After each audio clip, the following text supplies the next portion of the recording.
मनसि प्रतिष्ठिता मनो मे वाचि प्रतिष्ठितम् आविराविर्म एधि वेदस्य मणिस्थ श्रुतं मे मा प्रहासीः अनेनाधीतेनाहुरात्रान् सन्दधामि ऋतं वदिष्यामि सत्यं वदिष्यामि तन्मामवतु तद्वक्तारमवतु अवतु माम् अवतु वक्तारमवतु वक्तारम् ॐ शान्ति शान्ति शान्तिः ॐ May my speech be firmly established in my mind. May the mind too be firmly established in my speech. May there be perfect correspondence between my thoughts, words, and actions. O self-effulgent Lord, shine forth in my consciousness. May the truths of the scriptures come to me. May not what I learn from them ever forsake me. Let me live my life day and night according to their teachings. I shall speak what is appropriate. I shall speak the truth. May that protect me. May that protect the teacher. Om peace, peace, peace.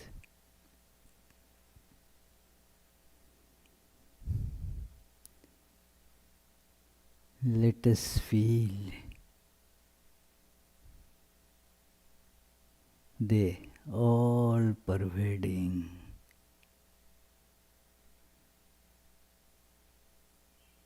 infinite,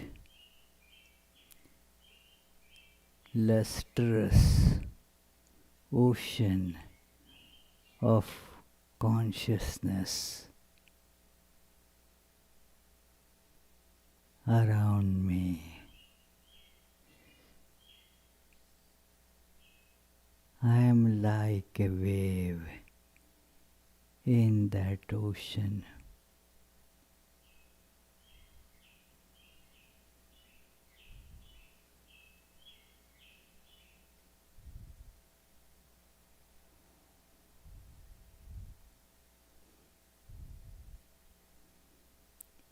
Identified with the changing waveform. I am deluded to feel I am this limited existence. I was born. I will die. I want this, that, that.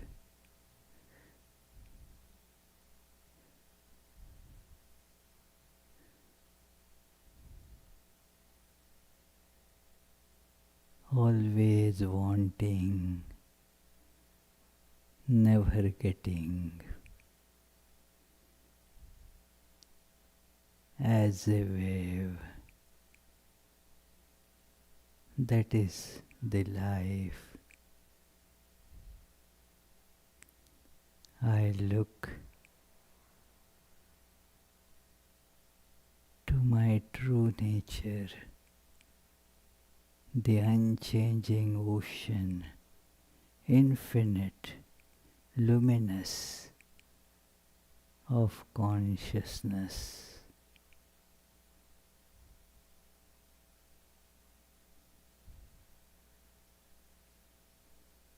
Yes, I am truly that.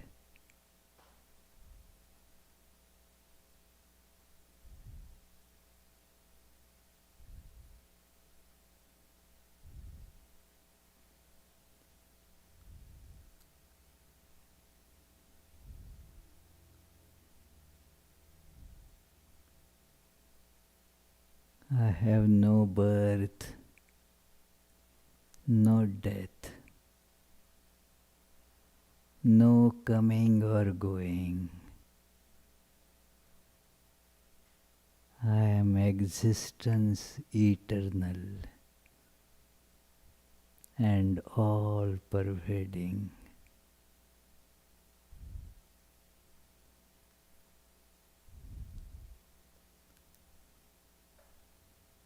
I have no desires, for there is nothing apart from me.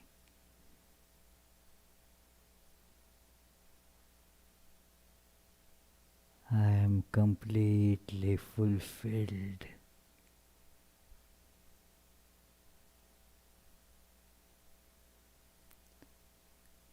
I am bliss itself.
Om. Peace, peace, peace.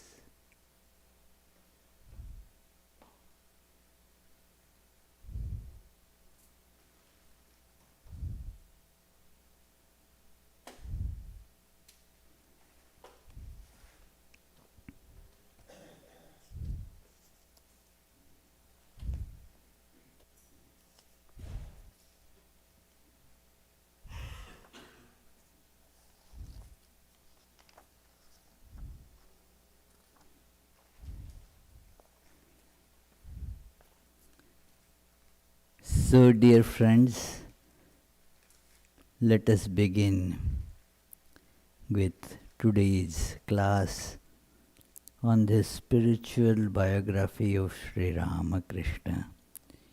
Spiritual doesn't mean here that it does not describe the external physical events.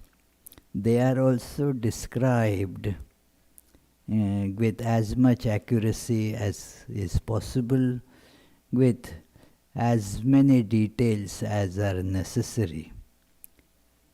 But spiritual means it is the whole idea behind this biography to connect ourselves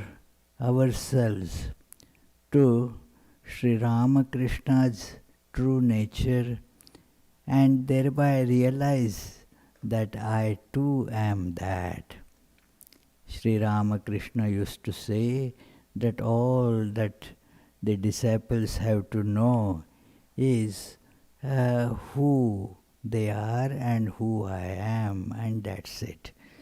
And then you see the identity, you see that connection and then you feel they either you become instantaneously illumined, or at least that process begins of transmission of that wisdom, that knowledge into us.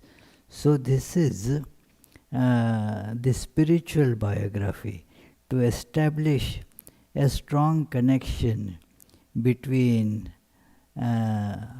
what we call as I and what is Sri Ramakrishna in essence.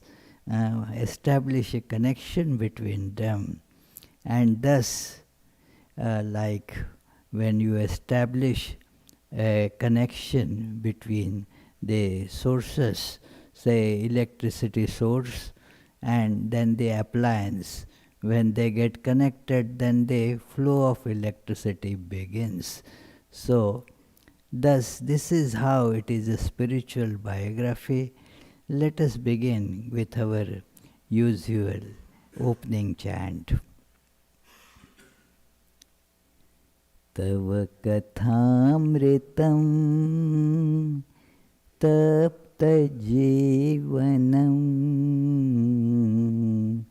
kavibhiriditam kalmashapaham Shravanamangalam Shrimadattatam Bhuvi Grinanti te Bhurida Janaha.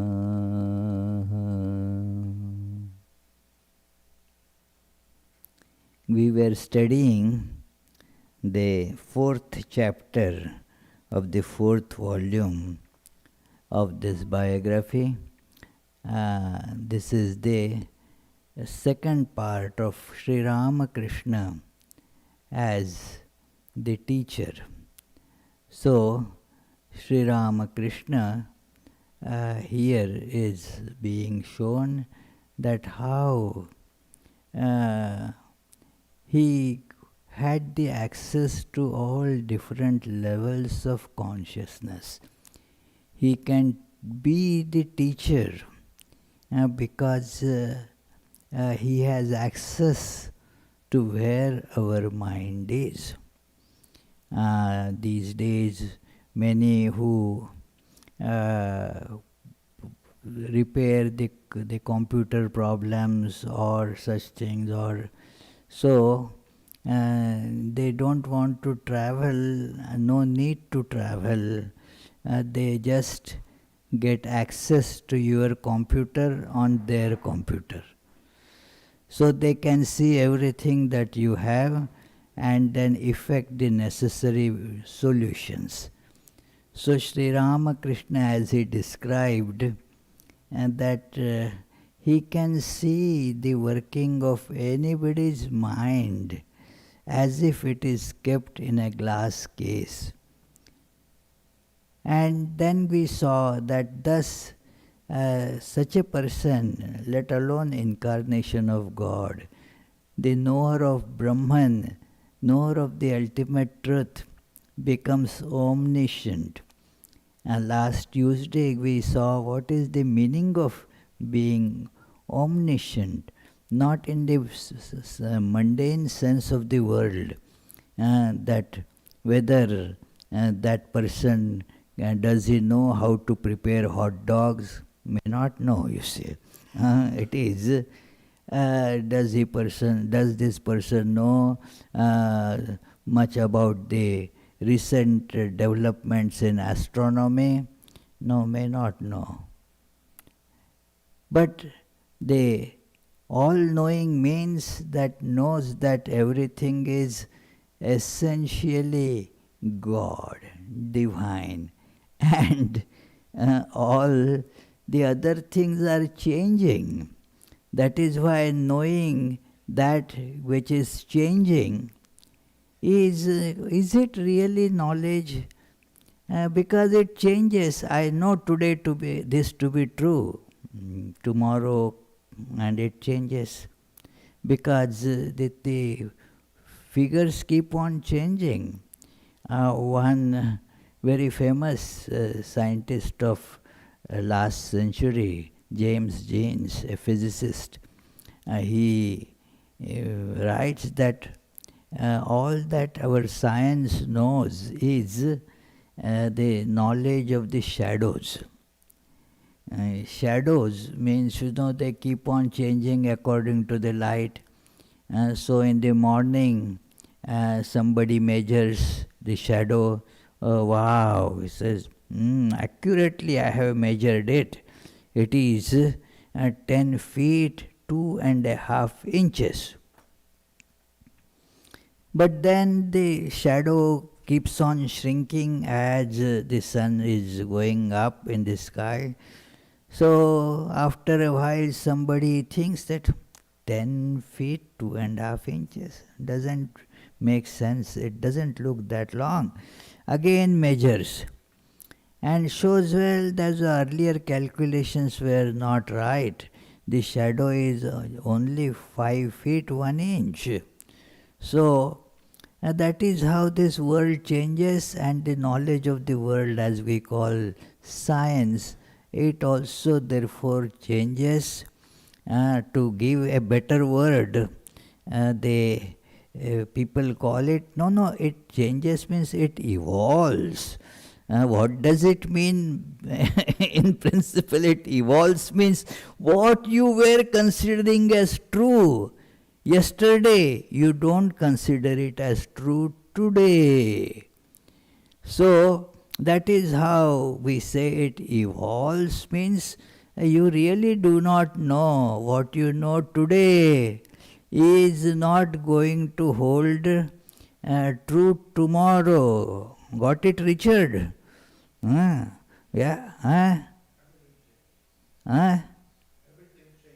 Everything changes, exactly. So, and what it means really is what you know today. If it is going to change tomorrow, what you know today is also not correct. It is thus that which is by default is wrong. Why call it knowledge? That is why Shankaracharya calls it that in the Mundak Upanishad that there is this aparavidya, lower knowledge and higher knowledge. So why is that knowledge of the world and all that why it is to be called lower?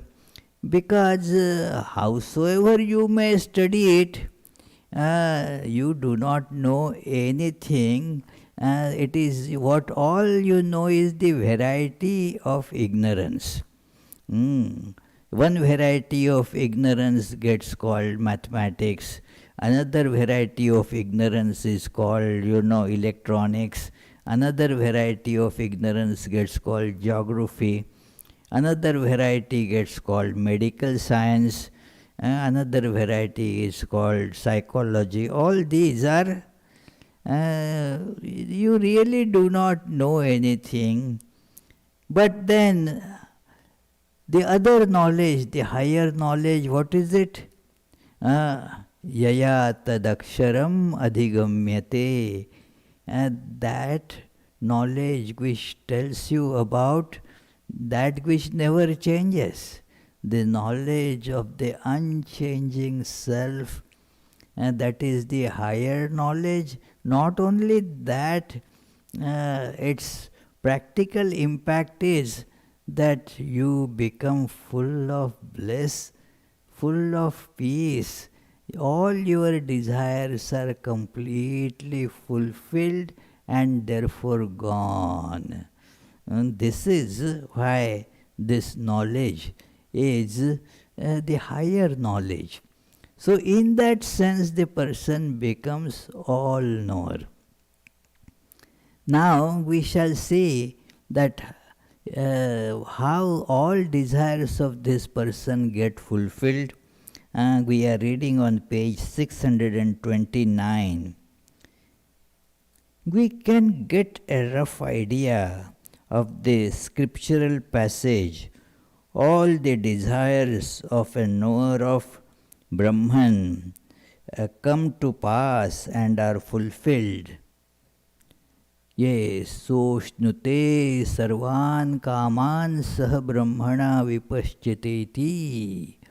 In Taittiriya Upanishad you read this, that such a person that reaches the absolute, that is how the passage begins, that Brahma vidapnoti param, that the knower of Brahman, knower of the ultimate truth, reaches the highest goal of life. And then in further description it is described that soshnute sarvan kaman sah brahmana vipaschiteti. So the brahmana vipaschit means the knower of Brahman is becomes, they have all the desires completely fulfilled. And then what other option is, do you know, Prasanna? Other options is none of your desire gets fulfilled. In all other efforts, what happens? Well, it is like catching the horizon. Whatever side you run, you never are going to catch it. So no desire except that of realizing this self ever gets fulfilled. You may and keep on getting millions of them. Each desire is a seed of dissatisfaction that gets sowed in us. And so the life, what happens, becomes a life of total dissatisfaction, frustration, and so forth. So, do we want that option? That means we have already caught it, but then should we not drop it and go to the right option, realizing the ultimate truth, whereby all our desires, all our desires are fulfilled, because you see that what you call is really yourself. It is yourself alone appears as all this. In the same canto of Taittiriya Upanishad, therefore, it is described that how from the self all this just appears. That it is etasvamat tasmad va etasmad atmanah akashas sambhutah akashad vayo vayoragni, and so forth. That from that self emerges the space. By forgetting the all-pervading existence, by that the ignorance of the fact that I am all that is, then I get seen in a point somewhere in a body. It gets contracted, as it were. And now there is ample space to do construction, isn't it? To create, now there is space. First to create you need some room. So when Atman is pervading everything, there is no space. Now what has happened? The Atman is now seen in a lump of little flesh, in a point. It is somewhere here. Now there is this whole space available for creation, and thus in that space you have all other things gradually coming up. But what is it all actually? Self alone. And when one realizes that, is there a possibility of desire? You don't, whatever you already are, you don't have a desire for that. Yes, it is if I ask Charlie, do you want a nose? So no, I got one is enough for me.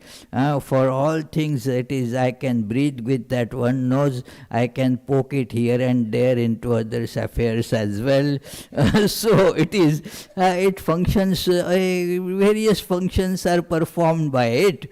So I don't need another one. I'd like to be a little less congested. Okay, yeah, little less congested, right. But one nose congested is better than two noses congested. So it is. So, whatever you have, you don't want it. So when the self is all that is, you don't need anything. That is why it is the most desirable state. And the knower of Brahman, having reached that state, and now doesn't want anything. All desires are fulfilled. So, we realize from everyday experience that we can attain knowledge of a particular object by studying it with complete concentration. It is therefore not surprising that when knowledge of Brahman, who have when knowers of Brahman who have completely mastered and controlled their minds, focus all of their mental powers on understanding a particular thing, they can very easily achieve knowledge of that thing. It is a known fact that the more your mind can be concentrated on any subject, you can know it clearly, better, easily. And so, now these knowers of Brahman on the way to that knowledge have learned this concentration of mind to such an extent that the mind is like a tool that they can apply to anything. It is the primary tool by which we attain knowledge, our mind. Now, it not being concentrated, what happens is we find it so difficult to learn anything. The more we can concentrate, the better we learn. It is therefore those very well-known scientists and inventors and all, their power of mind was there to concentrate on anything. They would forget all other things, the mind would concentrate on that. It is said of Thomas Alva Edison that his mind used to get so concentrated on anything that he would forget his surroundings. He was busy with an experiment and all that, and for his experiment he needed something, and so he rushed to a shop for that, taking his umbrella because it was cloudy. So, and then he took it, got from the shop, forgot the umbrella. He was so excited. Hey, now already the mind was rushing. Now I will be able to complete the experiment. So he started going, forgetting the umbrella there.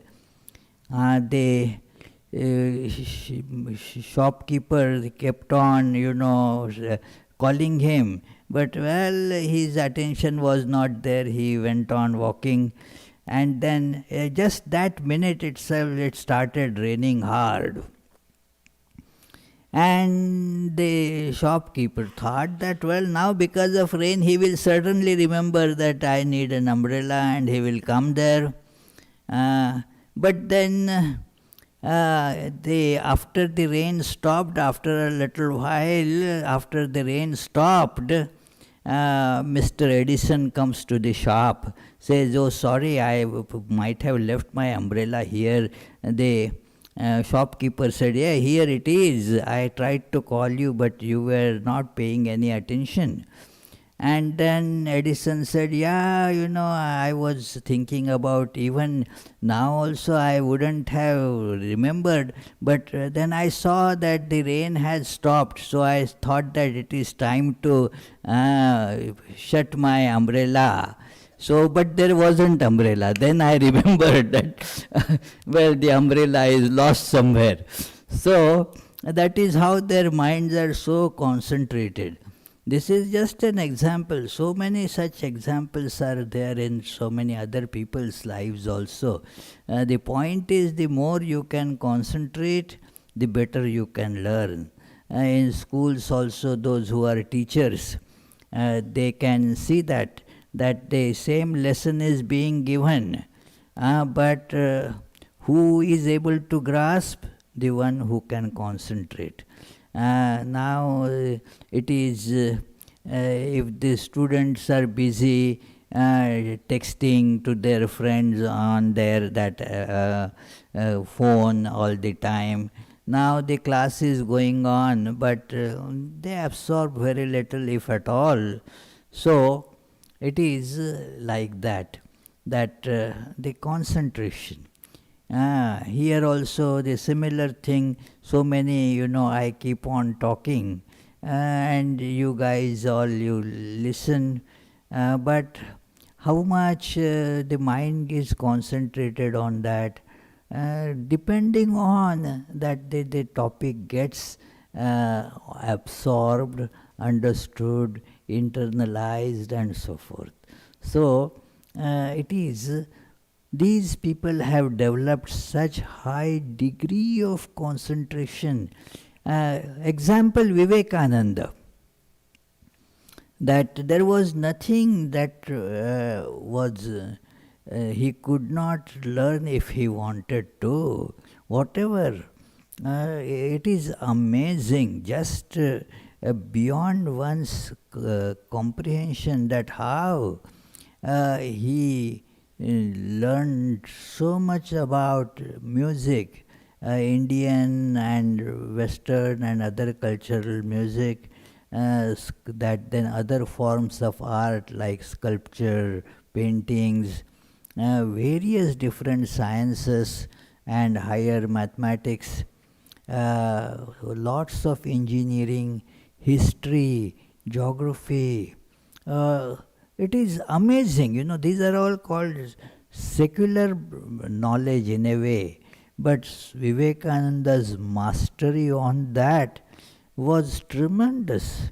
It is that very telling incident is there, that at Harvard University there were all these professors, especially in the chemistry department, and they decided that, well, after all, what we will present him all the scientific argument, and then he will be nonplussed. But soon they saw that they were dealing with a very superior thing. It was discovered soon that Vivekananda has read more books on chemistry than all those professors put together. No exaggeration, friends. And it is, how do they get this power? That power of concentration. That is the main thing. You concentrate and the secret of everything gets revealed to you. The learning becomes so fast. He would just turn the pages and then things will get read and learnt and remembered. Such a fast learning process. It is why concentration. It is thus, they are able to know everything if they want to know. The problem is, why will they want to know? Usually their mind is not into such things. So it is said that, but there is something to be considered here. Can one who is fully convinced that the world and the objects in it are transient and has realized through love the all-powerful God, the source of the whole, source of the world, ever have desired to drive a train or build a factory to manufacture destructive weapons?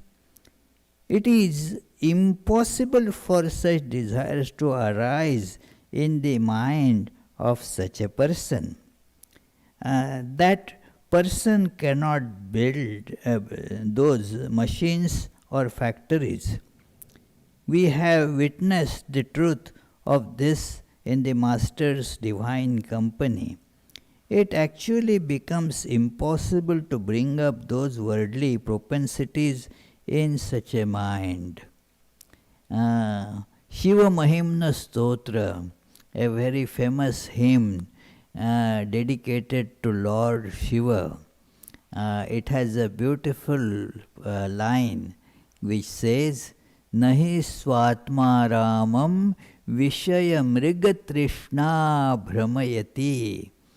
That it is, the knower of the self finds all joy in self, and therefore the mirage of the sense objects can never ever delude such a person.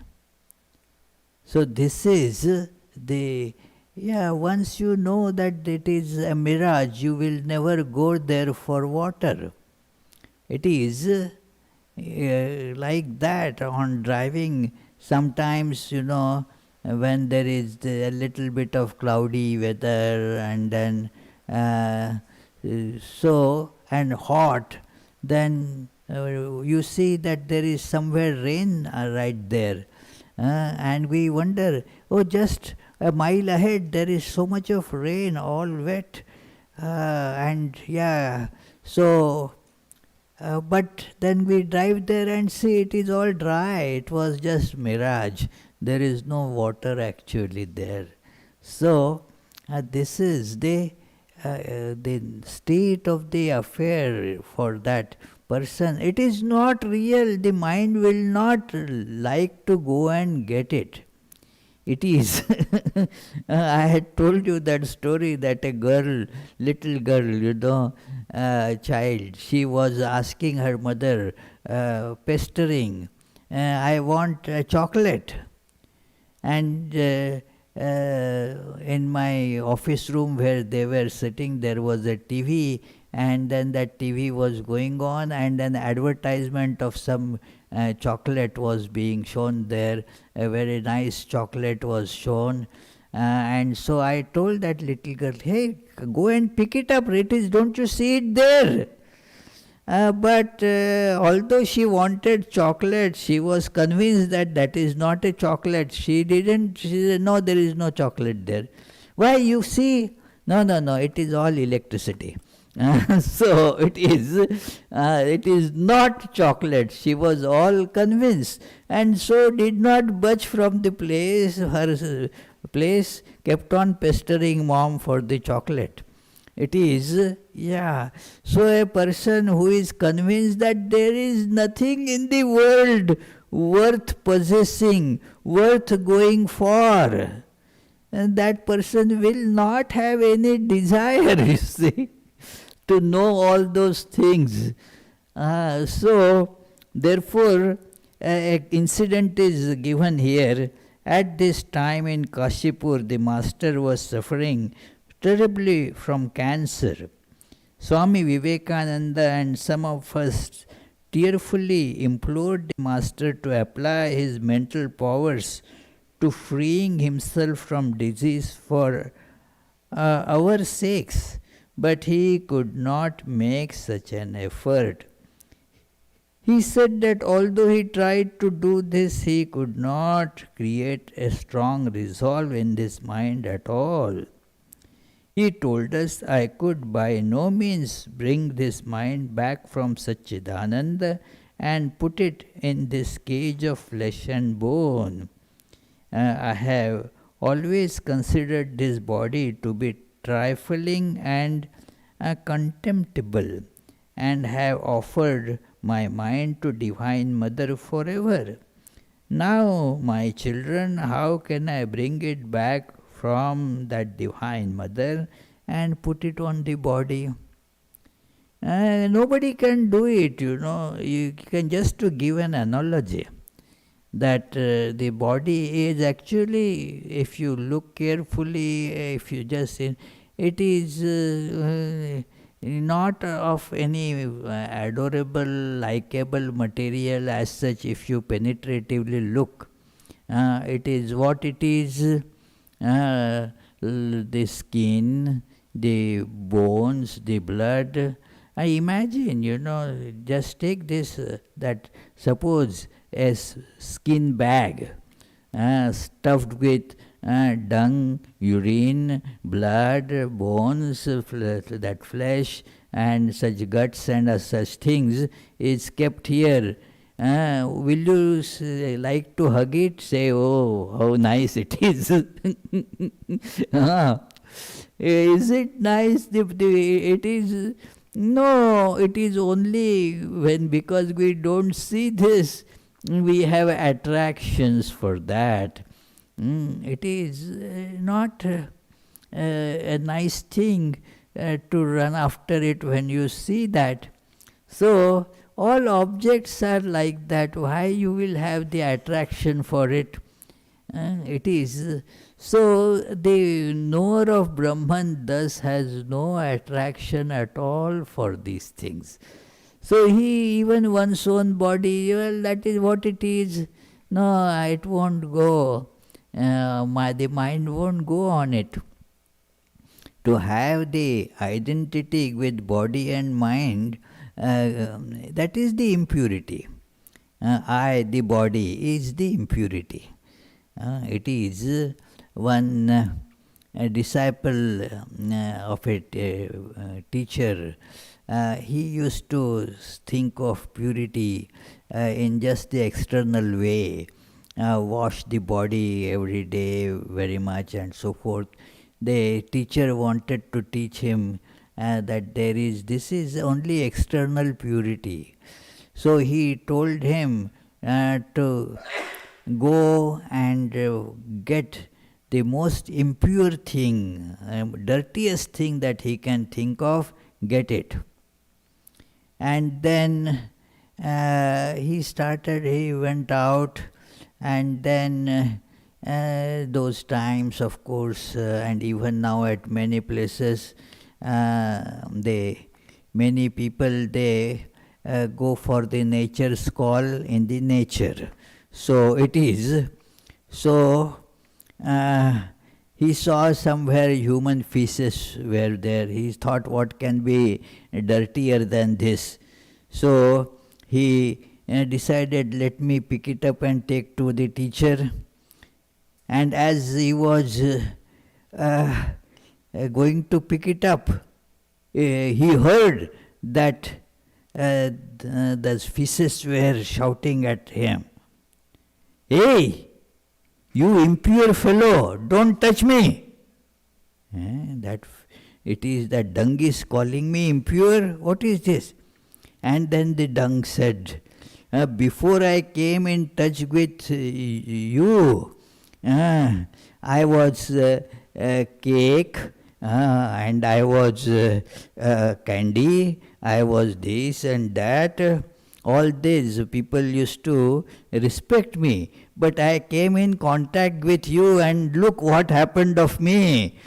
So, you dirty fellow, you impure fellow, don't touch me again. What other pass I will have to reach if you touch me again? No. So, then that disciple understood, having identification with body is the most impure thing. So how can Sri Ramakrishna think of that I am body was terrible for him. So it is thus, it is it will be easier for the reader to understand this subject if we mention another incident. One morning at about 10, the master went to Balram Basu's house at Bagh Bazar. This visit was pre-arranged, so Narendra and other young devotees met the master there. At times they talked with the master and at times discussed various topics amongst themselves. While discussing how to see the subtle things beyond the senses, someone mentioned the microscope.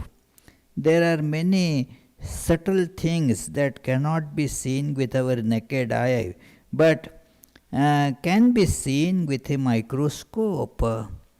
Like yogurt, yogurt. Do you eat yogurt? No. Do you eat yogurt? Yeah. Now when you open the yogurt can, do you see any worms there? You don't see any worms there. So you can comfortably, with relish, eat the yogurt. But if you look through microscope, then you will see thousands of little worms crawling in it. So it is, they are there, but our eye doesn't have the capability to see it. But when it gets augmented by putting a microscope to it, then the tiny things get magnified and thus you can see it. So they talked about this microscope, and the master expressed a boyish eagerness to see a couple of things through a microscope. So the devotees decided that they would borrow one and show it to the master that afternoon. And one microscope was arranged that from one medical college doctor, and then the master it was told, arranged, adjusted, properly focused, and the master was called to look through it. And the master got up and went to the microscope, but returned without looking through it.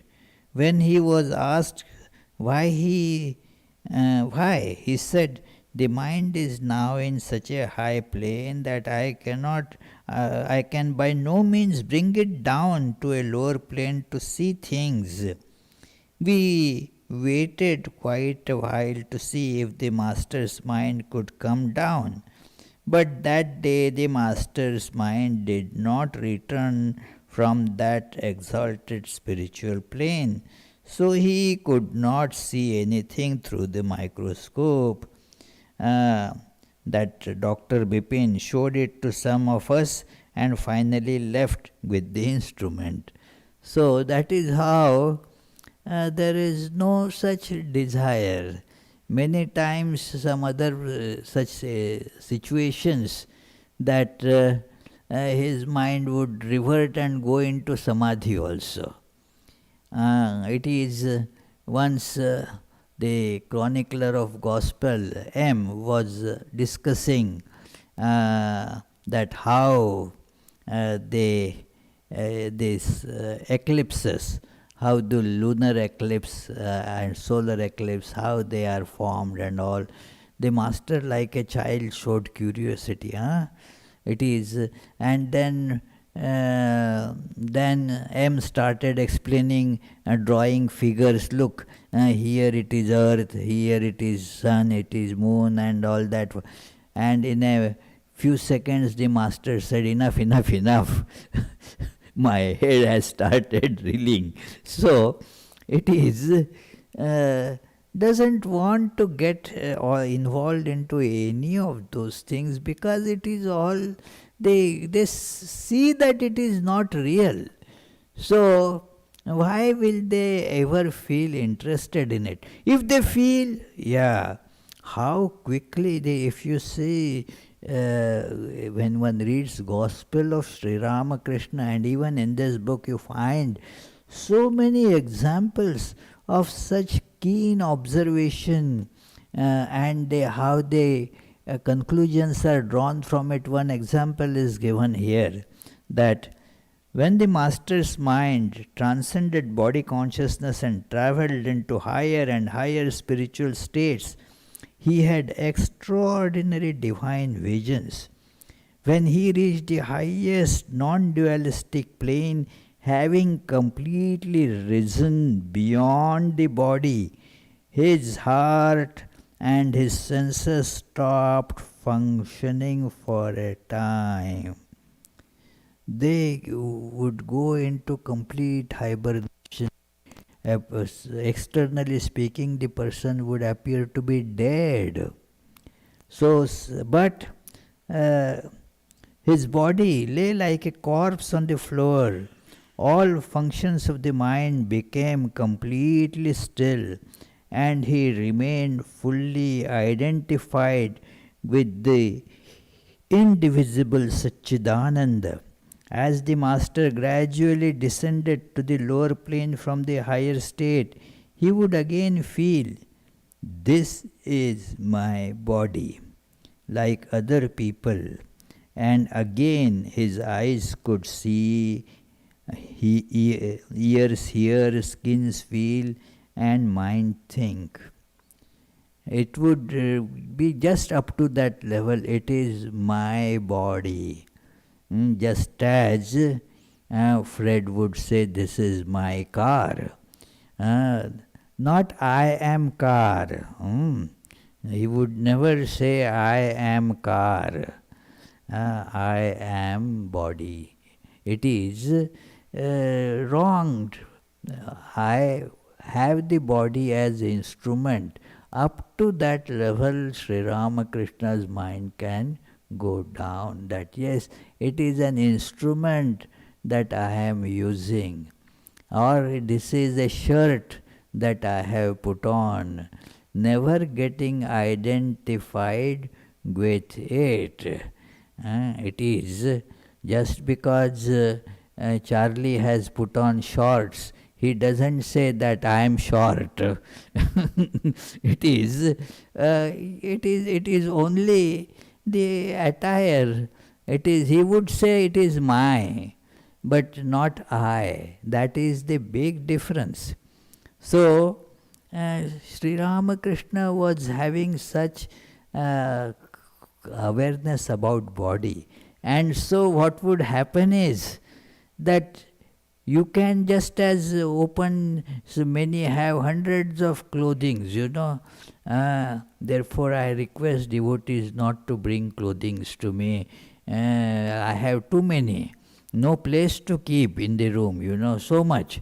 So it is now I can put on any. I will put one today, another tomorrow. Of course, in case of Swami is not much variety, all same color. So therefore, but it is when you are tied to one body, you don't have the freedom to take it out and put another one. You are constrained by that. Therefore we say, I am 6 foot tall, I weigh 170 pounds, this is the color of my skin, and this is the place I live, all that, because I and body are identified. And with Sri Ramakrishna, the state of Nirvikalpa Samadhi means just no body. It is completely removed from the body, and so the body is not functioning. Do you see that? It is like your clothings. When you put it, say, in the hanger, on the hanger it is lying there. It doesn't walk with you, your shirt remains there. When does it walk? Is the shirt walk? Well, if you put it on and you are walking, then your shirt also will walk with you. So the body starts working when you get connected to it. So it is then its functions begin. Otherwise its functions are all shut off, just as your clothes don't walk themselves. Somebody in our Hindi language would ask that it is what it means literally translated, although in English that expression is not, it doesn't work that way. It would translate literally speaking that are the shoes, can the shoes walk? What is meant is, are the shoes allowed? क्या जूता चलेगा? So what it only means is that are they allowed here? So I would say, अरे जब पहनोगे तो तुम्हारे साथ चलेगा.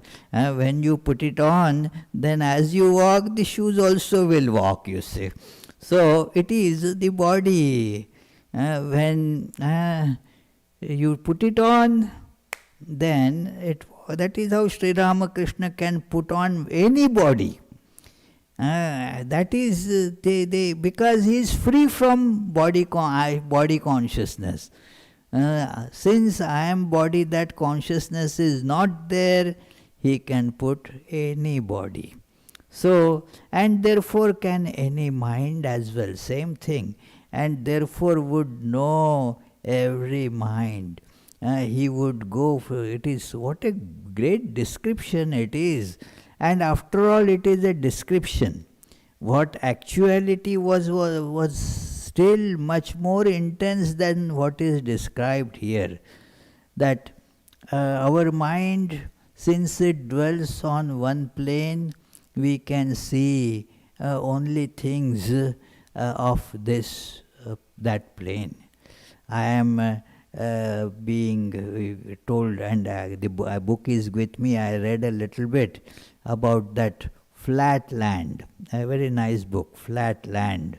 So, means according to the dimensions that you have, only that much you can gauge. Like somebody who is having just one-dimensional vision, and then the world will be just one-dimensional world. So something two-dimensional will not be understood as such. So it is then for a person with just two-dimensional vision, it is a flat world. What we call flat would call flat world. Since our brain conjures three dimensions, we have the length, breadth, and thickness.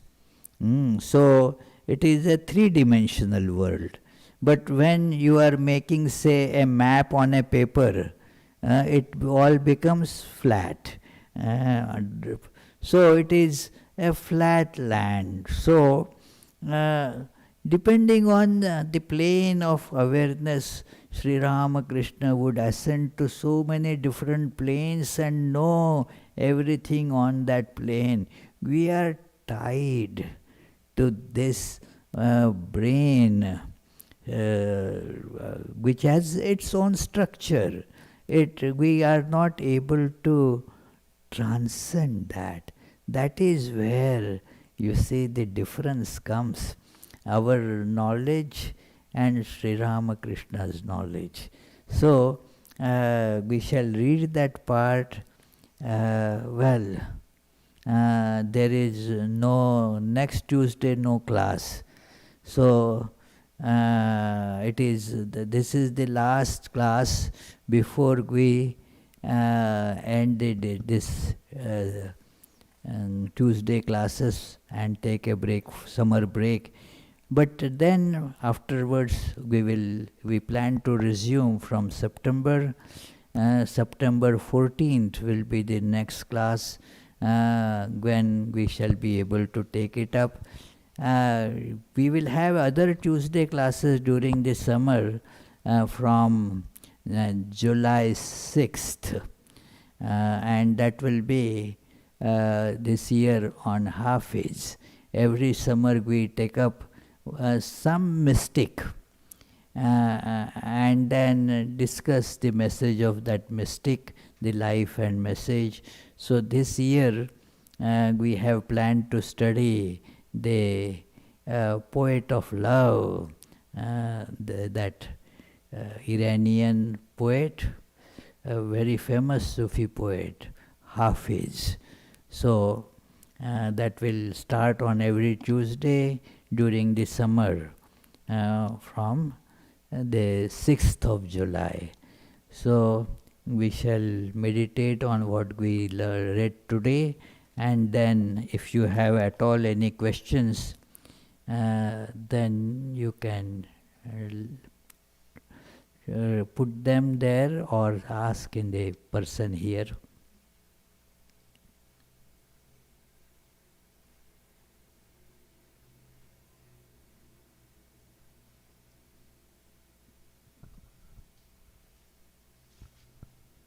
Yes.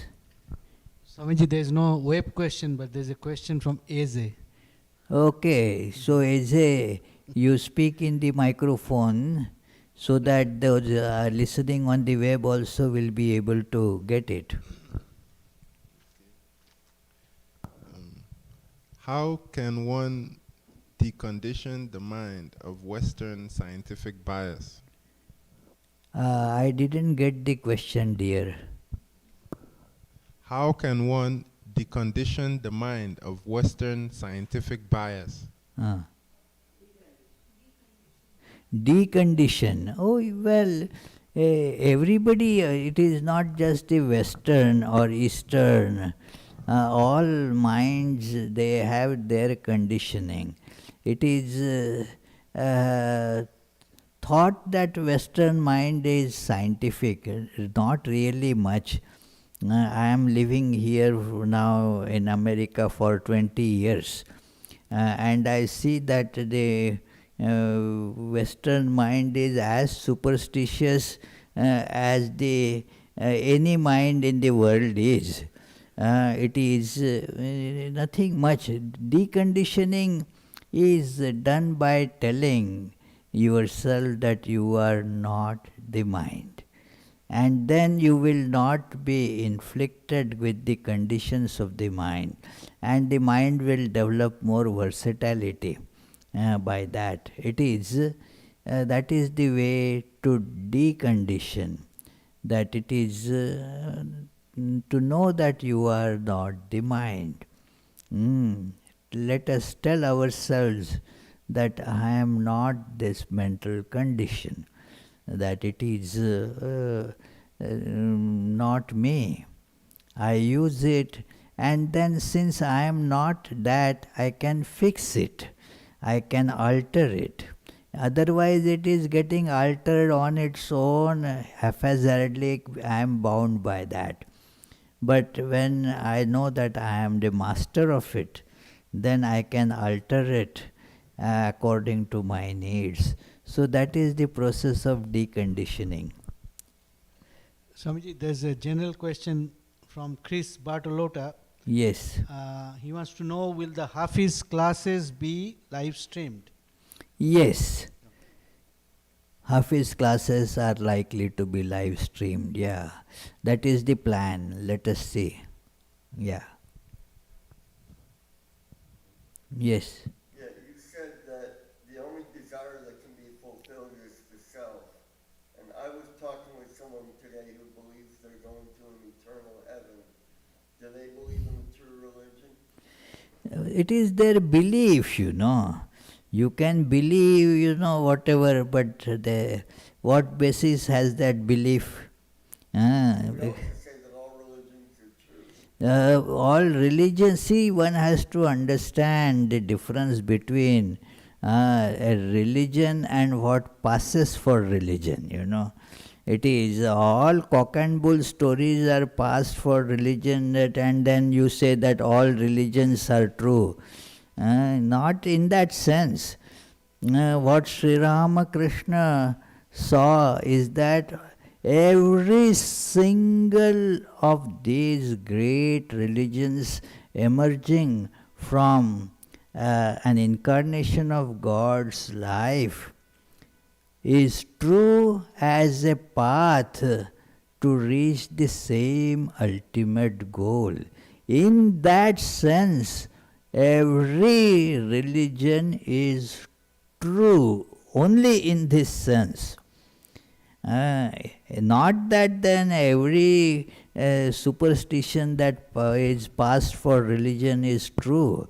Amongst Hindus also there are thousands of such superstitions. And they were passed. Swami Vivekananda says that in some local custom you take it up and then think that that is the religion. And that is not the idea when you say all religions are true. It is when you take it up as a path to realize the ultimate goal, then in that sense it is true that if you follow it, because they understand this, that what has emerged from the great people like say Buddha or Jesus or Moses or the Prophet Muhammad, what happens? That their experience of divine is there, which is same, and thus you approach it from that whatever is told by them is to get to that experience. When you follow that, you get there. It is like going to the summit of the mountain. You can climb the mountain from east side or west side or north, south, wherever you say. So you will reach the same summit. When you reach the summit, it is all same. Otherwise, they are not same. It is these are not important things about that religion.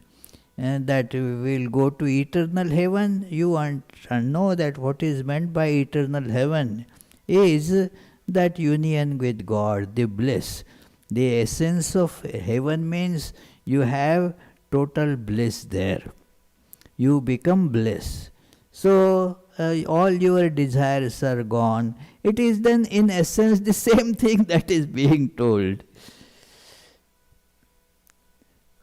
Okay, then let us conclude with the closing prayers.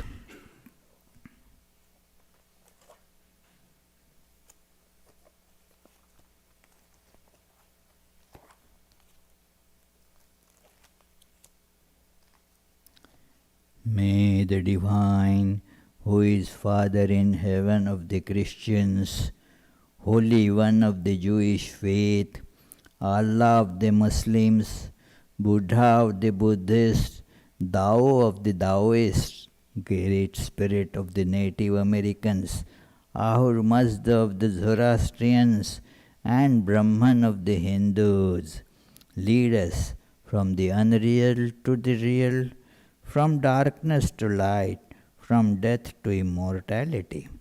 May the all-loving being manifest himself unto us and grant us abiding understanding and all-consuming divine love. Peace, peace, peace be unto all.